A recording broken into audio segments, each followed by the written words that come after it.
With 20 players getting injured in round 4, I figured it's probably a good time to go through the injury ward, see when people are coming back, some people we may have forgotten about, some people who may be options.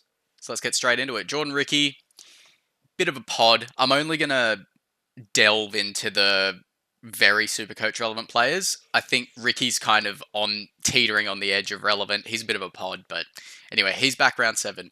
Ezra Mam, round 10. Ugh. I'd have so much more respect for him if he came out and said, like, yes, I made a mistake. I'm sorry. I take accountability. Not, oh, it's because Spencer Lenu was mean to me. Fucking bitch.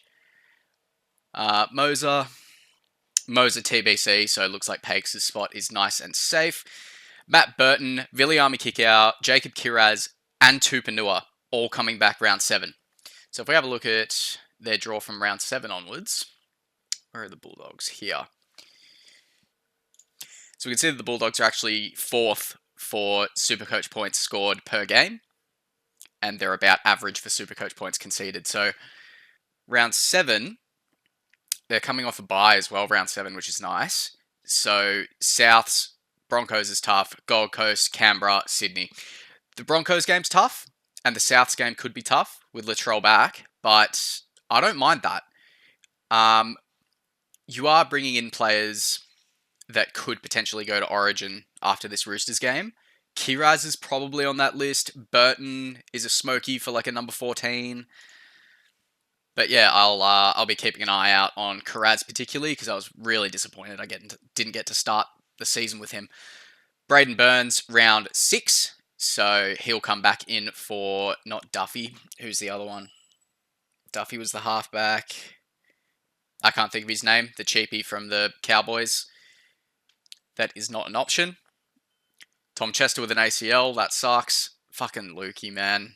He just can't stop having season-long injuries, the poor guy. Tom Gilbert, just a suspension, so you hold on to him.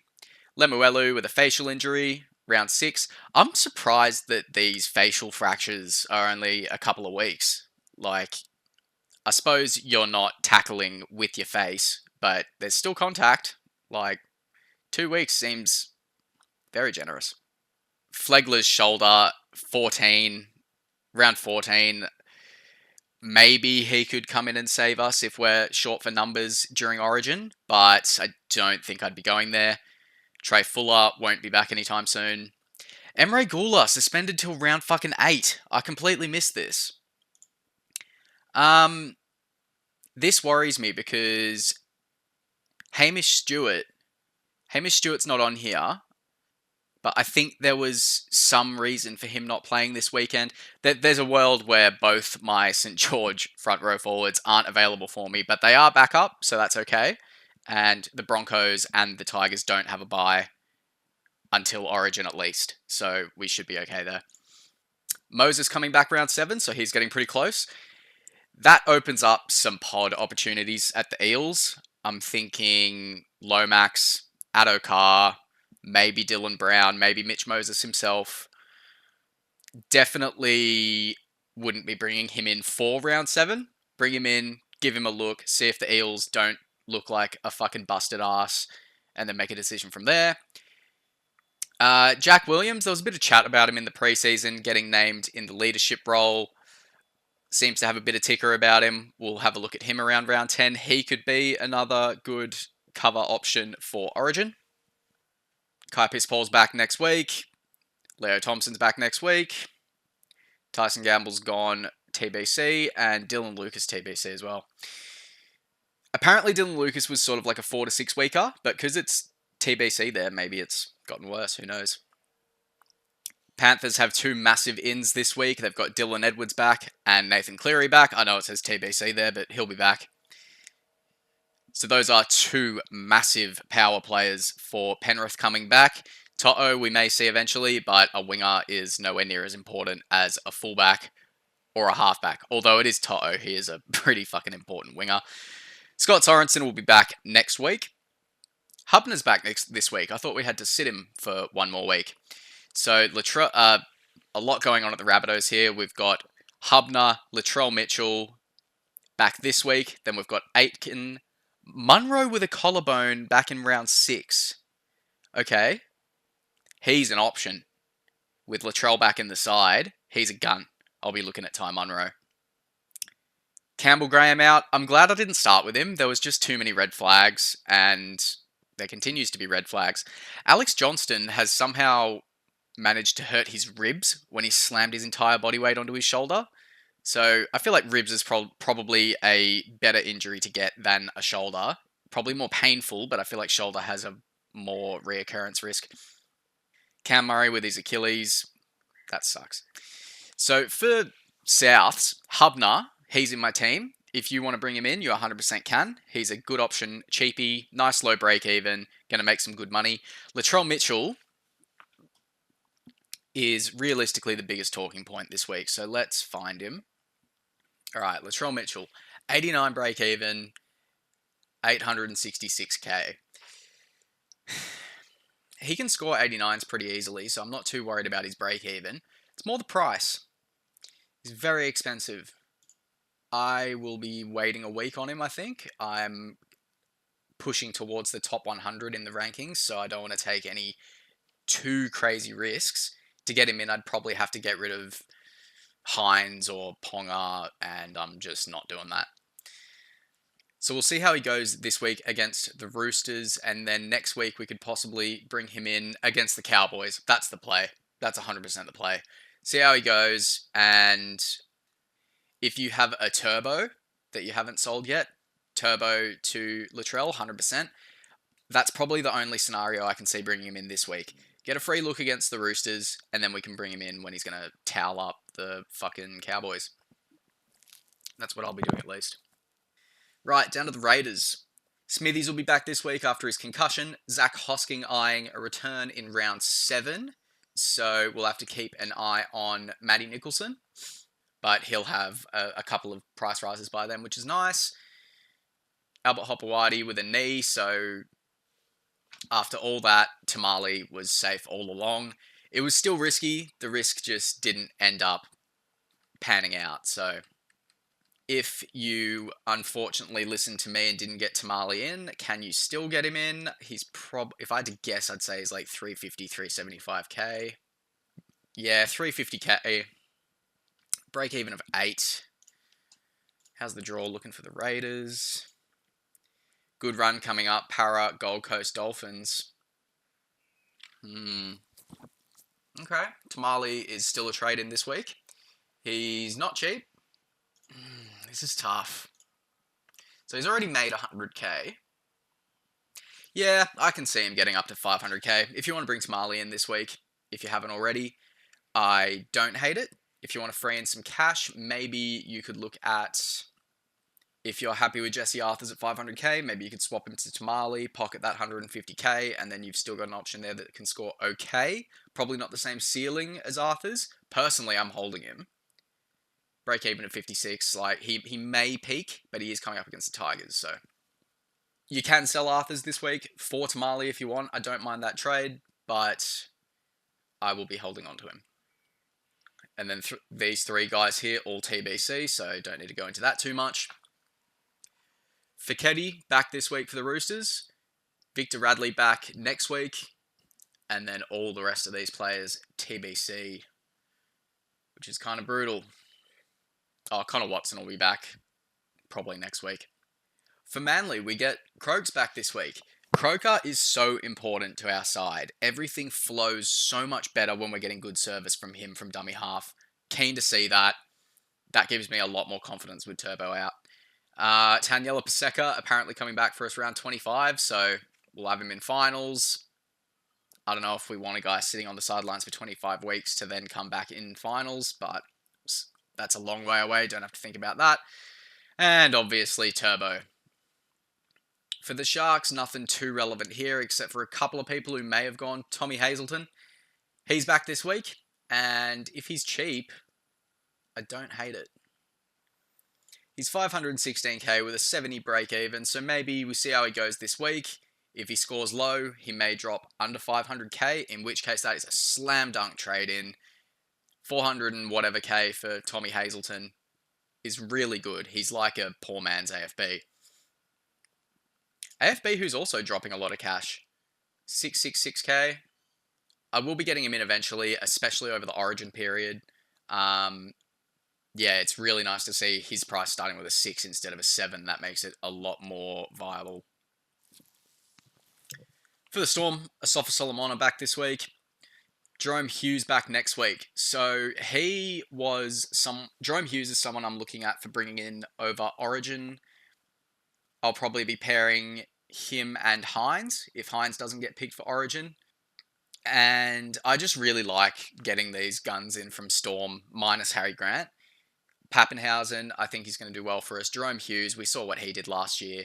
Cameron Munster, like, they're such a dominant team. They're going to score better more often than not, I think. Nick Meaney. So we've got Pappenhausen goal kicking until round 9, which is why I picked him over Gutherson. And even if he wasn't getting the goal kicking, I think I still prefer him over Gutherson. Titans, Jamin Jolliffe. He was a good pod for us last year. He's back for us this week. He could be a little pod option. Let's have a look. So Jolliffe is 482k with a 68 break even. Could see him get down towards 450, which I do like, but that's also the same sort of price as Hazleton. I think I'd rather go Hazleton over him. But he has also only played 1 game, so we get a free look at him, and then we can decide the week after whether we want to bring him in.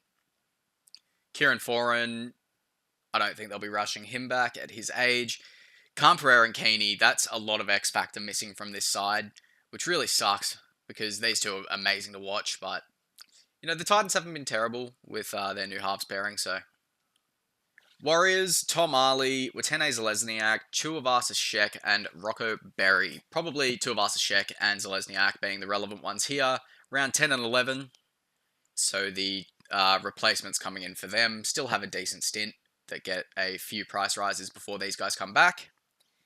I know that these two are amazing players, but I'm not that keen on them at the Warriors while the Warriors are performing the way they are. Yes, the Warriors are 3 from 4, but they're fucking far from convincing. I think I'll be looking at selling Metcalf this week. I just don't want to deal with him. He is pretty much the same as Sandon Smith to me. One week they can score a 12, the next week they can score a ton. I'm not here for that. I want consistent high floor with a decent ceiling. And I feel like my scores over the weeks have kind of reflected that. They've been very consistent. 1300, 1300, 1300, 1200. And that also fits with my shift in strategy at the start, going from stacking center wing to stacking the forwards, which seems to be the way to go this year with stack the pack well and truly being back. Jarrell Skelton's back this week. So if I remember correctly, when he did get injured, he scored okay already, so he probably hasn't bottomed out too much. 500k with a 53 break even. I do not mind that. If we look at the Tigers' stats, they are actually middle of the park for scoring and conceding Supercoach points. So I don't mind Jarrell Skelton as an option this week or next week if you want to have a look at him and see how he goes. But for 500k, that's pretty good. And say you wanted to go from Jesse Arthurs to him. Jesse Arthur's very attacking stat reliant. Jarrell Skelton got a bit better base. They're the same price. That's just a straight swap, and then maybe you can make some more cash on Skelton if he is scoring tries regularly. Saying that out loud makes me really want to get him in, but it is a hammy, so we'll have to have a look at him this week. And if he drops below 500k, definitely going to have to get him in. There's actually a few more players that are trading targets than I thought here. Brent Naden, no one's bringing him in for Supercoach. Adam Dewey, if you had him, that sucks, but this isn't unusual for Dewey. He is made of wet paper. And Samuel Afinu, also a shame. And that's all the injuries. Look how many fucking players are injured. It's ridiculous. God. So if we come over to here now, this is all updated. So we can see that the Cowboys and the Eels are pretty much equal in terms of targeting. If we look at the average Supercoach points conceded, 913 for the Eels. 910 for the Cowboys, 905 for the Rabbitohs. 900 to be an average conceding per game is so high. You very rarely see a team score 1,000 Supercoach points against a team, even when it's like a huge toweling up. So for the average to be 900, that is concerning. And it surprises me that the Rabbitohs are way up there. I'm wondering if maybe forwards have a bit of a better time at the Rabbitohs. Something to think about. So to summarise, our players to target from certain teams: Broncos, Knights, Manly, Bulldogs, Sharks, Raiders, Panthers, Storm.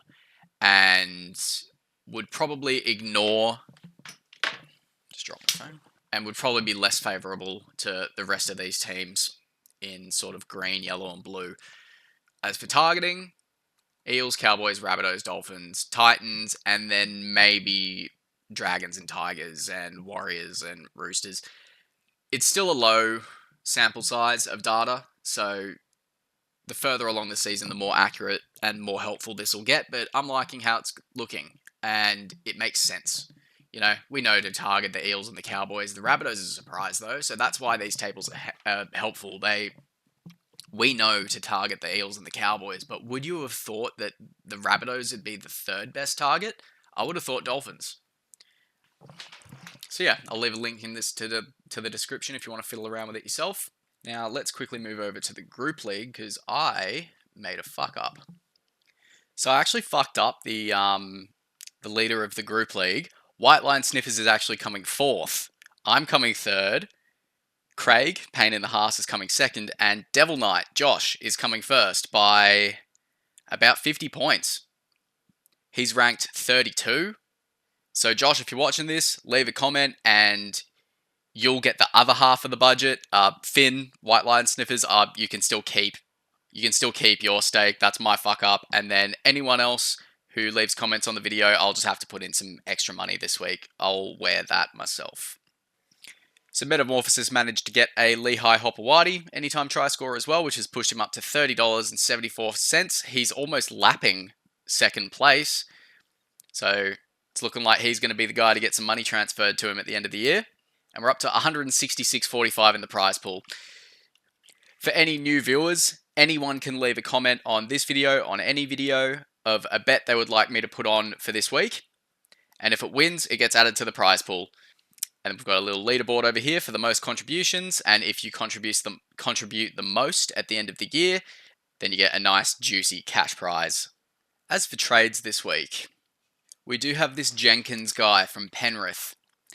And I would like to get him in.